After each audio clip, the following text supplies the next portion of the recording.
Kia ora everyone, welcome back to our next edition of Econ Talks.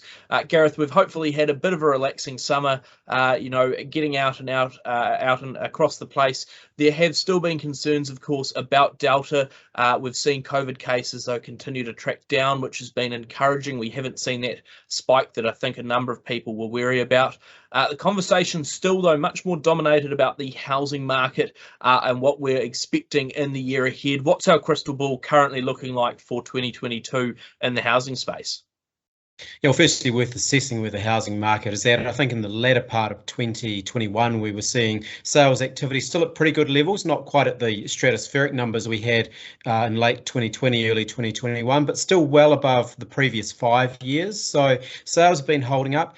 Turnover's still been pretty good in terms of the amount of time properties have been on the market. The big issue or the big area of discussion really is just about mortgage lending and the availability of funds for people who are looking to buy houses.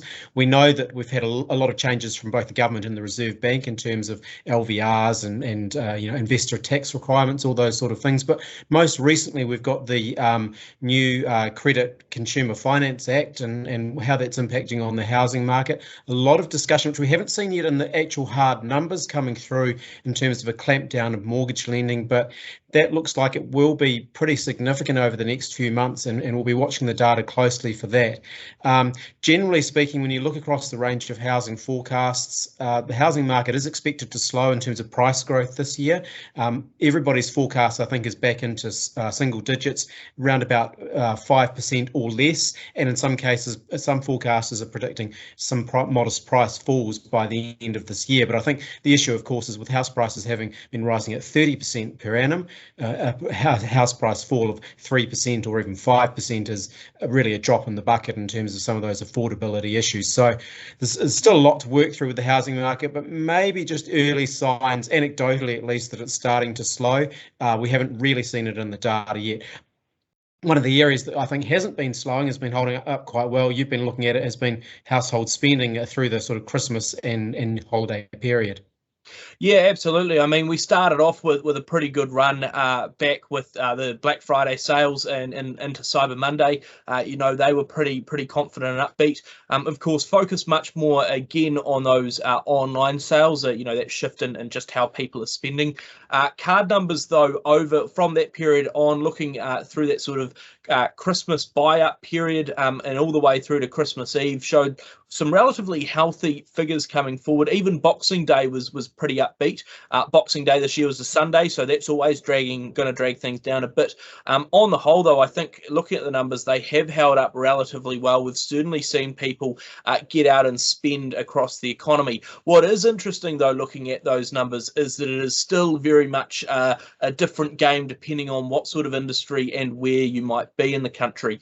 We know that spending numbers have been relatively good in a sense in that retail area. Tourism still not getting quite as much. In fact, you haven't really seen the lift that you might have expected now that we've moved into the traffic light system. I think people are still relatively wary.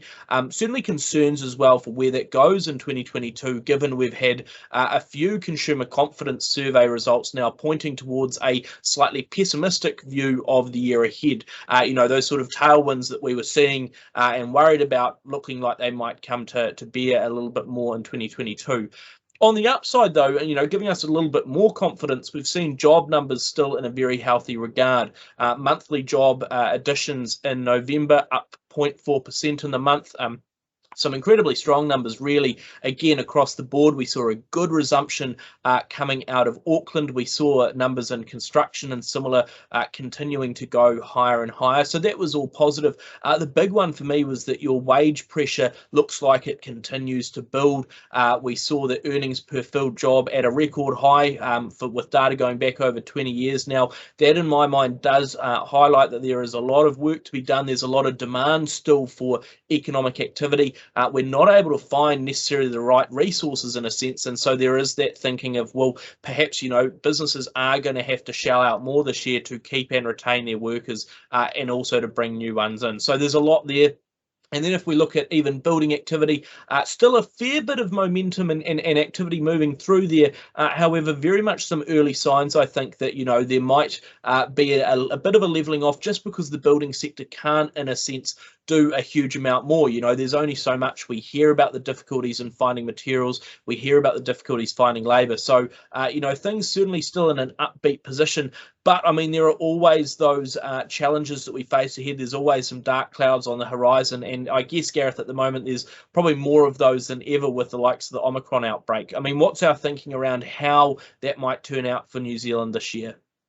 Yeah, I think with both the previous outbreaks or, you know, threats of outbreaks coming in internationally, we've weathered those really well. And, you know, there hasn't been a huge number of COVID cases actually coming into the country. Omicron does seem to be like a bit of a different beast, and it's only a matter of time, I think, before it does breach the borders. Obviously, the government looking to get booster numbers or vaccine booster numbers up there as high as possible before that eventuality comes through.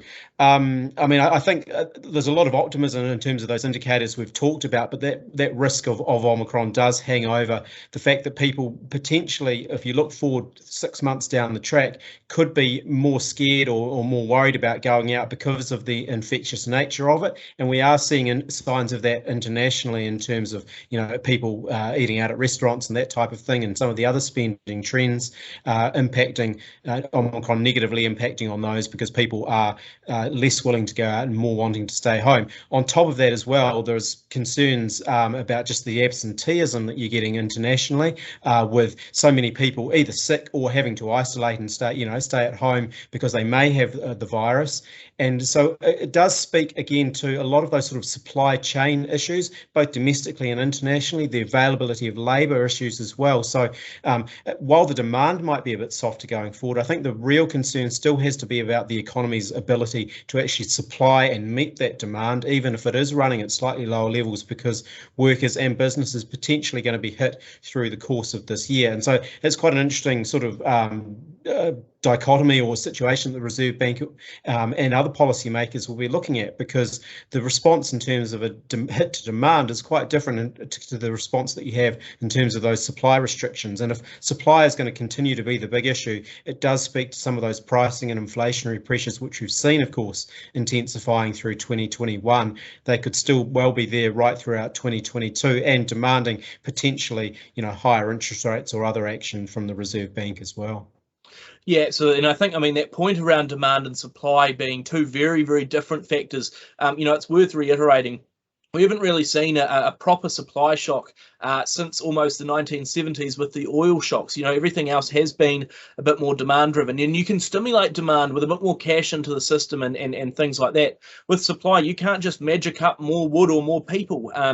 And I think that is going to be our difficulty this year, is that people will have the cash to spend. They will want to get on and do stuff, but there might not be the people available to do the work or the resources, both in terms of the already pretty well hit supply chains when it comes to, say, resource and construction or similar, but also if we do get an Omicron outbreak, you know, how do we find out of thin air, essentially, additional drivers or people to pack our warehouses, our supermarkets and similar. So some big limitations potentially on New Zealand's ability to deliver on what we want to get done, but certainly no lack of appetite so far on getting more going if we can resource it. Those are going to be some of the serious challenges this year. I think what provides me with some confidence is that we have weathered those previous storms well. We have sort of got that momentum behind us. We have sort of healthy levels of activity.